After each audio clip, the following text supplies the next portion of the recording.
Hi, welcome to Classic Car Cove. Just another update on the XK150. I've been doing some filming on the Golf Mini as well, putting this new seat in it, but I'll do that later. So this will just be stuff on the XK. A couple of days ago, or probably 3 or 4 days ago, I started getting a bunch of really shitty comments on the E-Type videos that I did some years ago. I'm not even going to mention the guy's name because that's probably exactly what he wants, but obviously the guy's a complete and utter prat. I mean, his language and his comments were just completely out of place. Now, I've never professed to be an expert in any of these cars. All of them were new to me, especially when it came to the interior and so on, and I'm sure there is other ways and better ways to do it, but to me these videos are just to show what we're doing. We're not saying this is the way to do it or that's the way to do it. It's the ways we found better. But his comments were unbelievable, so I ended up banning the guy. I mean, he's obviously a complete dick, but he called me a wanker, and the car the E-Type looks okay from about 50 feet, but otherwise it's crap, and this is not right, that's not right. I mean, if somebody wants to make a comment and it's constructive criticism, I have no issue with it, but this guy was just completely over the top with it. So I just banned him. And I say, I'm not going to mention his name because this is what these people want, these keyboard warriors or these trolls. Hopefully he won't keep coming back in on the newer one, but we'll see. Anyway, I hope you enjoy the video, and I'll catch you soon when we have another update with the Mini, with the Sparko seat and a few other bits and pieces. I hope you enjoy the video. Bye. You can see the basic paintwork's been done over the wing. The bonnet we're going to do separately because it's aluminium and it needs to be done. I'll just turn the heat on so you can see it.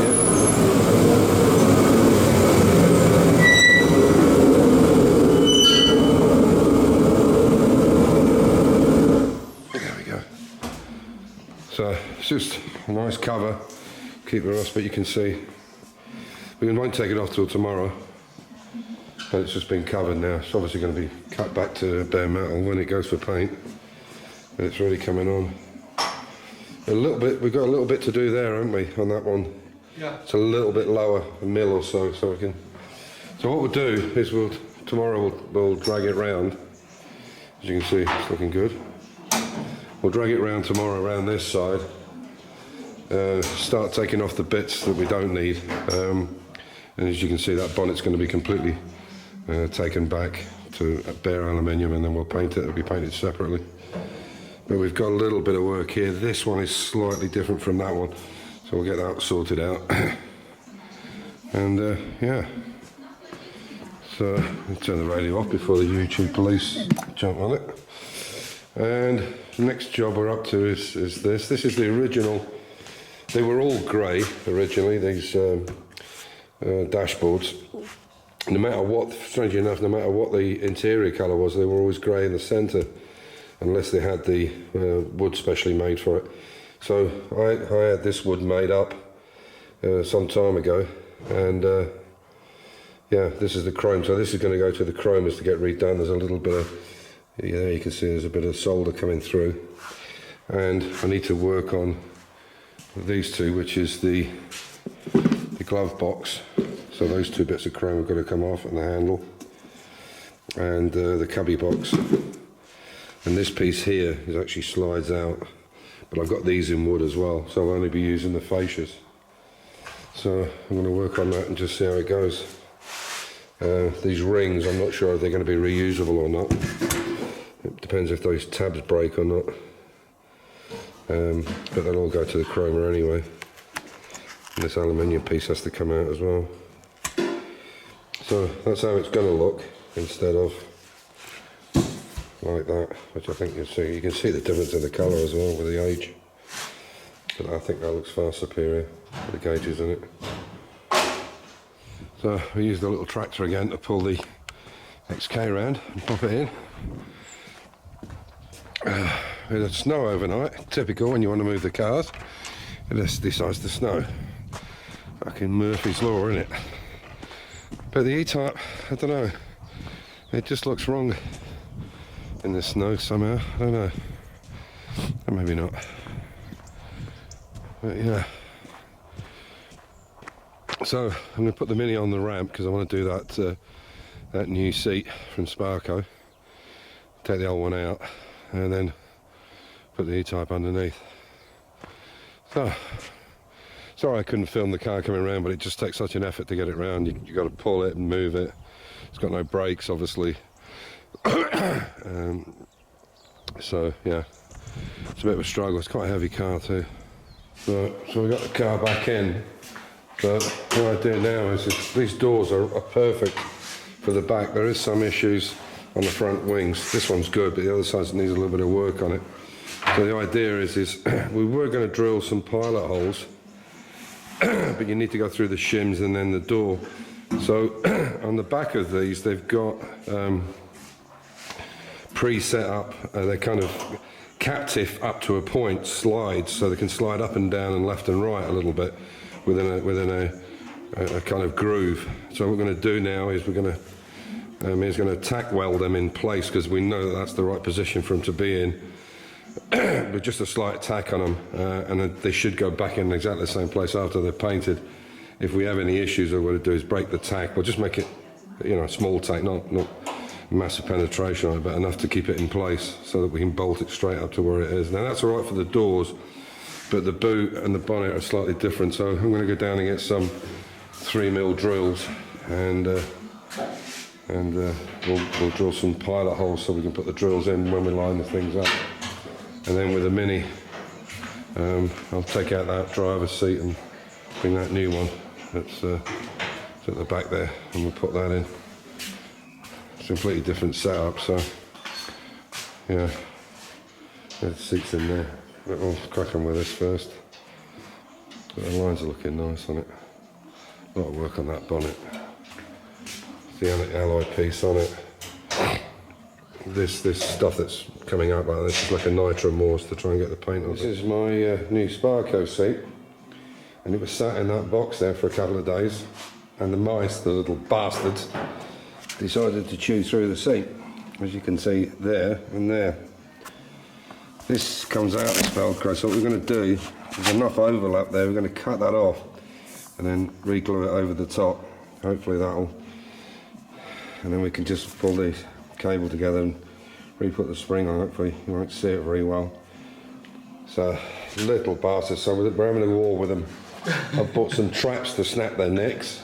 We used to, and some poison, we used to try and catch them humanely, and then when we go for a walk let them out the traps, but they seem to be like homing pigeons and keep coming back. So the only way to do it to stop any other problems is get rid of them. Unfortunately, they've done the same thing in the E-Type. They've gone through a belt. So we're going to check now and make sure there's no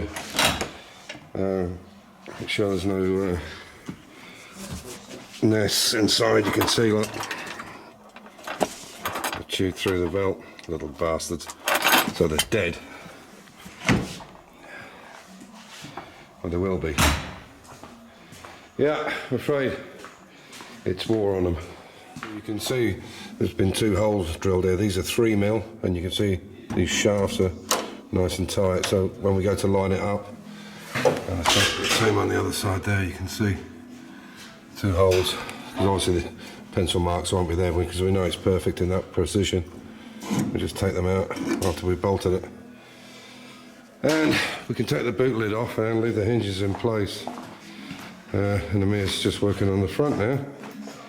Just taking all the, so we'll take off the throttle linkage and all the auxiliaries, put them in a box, and then I'm going to take the bonnet off. Again, we'll do the same thing with the bonnet. We'll put drill bits through it to make sure it goes back in exactly the same place. So to finish up for tonight, this is Saturday night. You can see I got a parts delivery today. There's some of the parts we need, not all of them unfortunately, but some of them, and they're taking forever to come from the UK. And you can see there we've actually put the there you go, bolts and the washers. Now I can't find anything in the book, but using some common sense, that looks to me like the way they should go because of the way it pivots. the ones that attach to the body, they're not tightened yet, the 10mm bolts.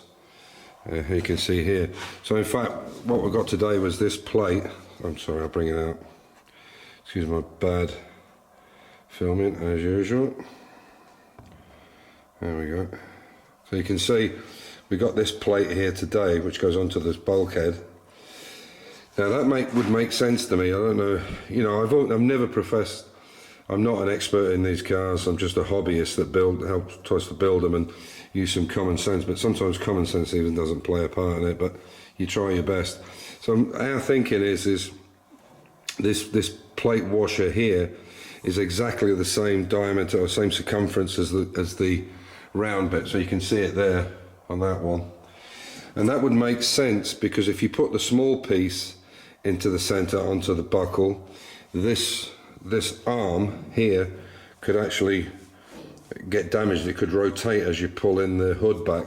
That would make sense to give it a complete spacer, the complete circumference or diameter of it, to stop it wobbling left to right. Now that makes sense to me and to Mia, but maybe some of you guys out there who are more knowledgeable or have done this could let me know if we're talking bollocks. But that would make sense because that's the same shaft size as that. This is the same diameter as this.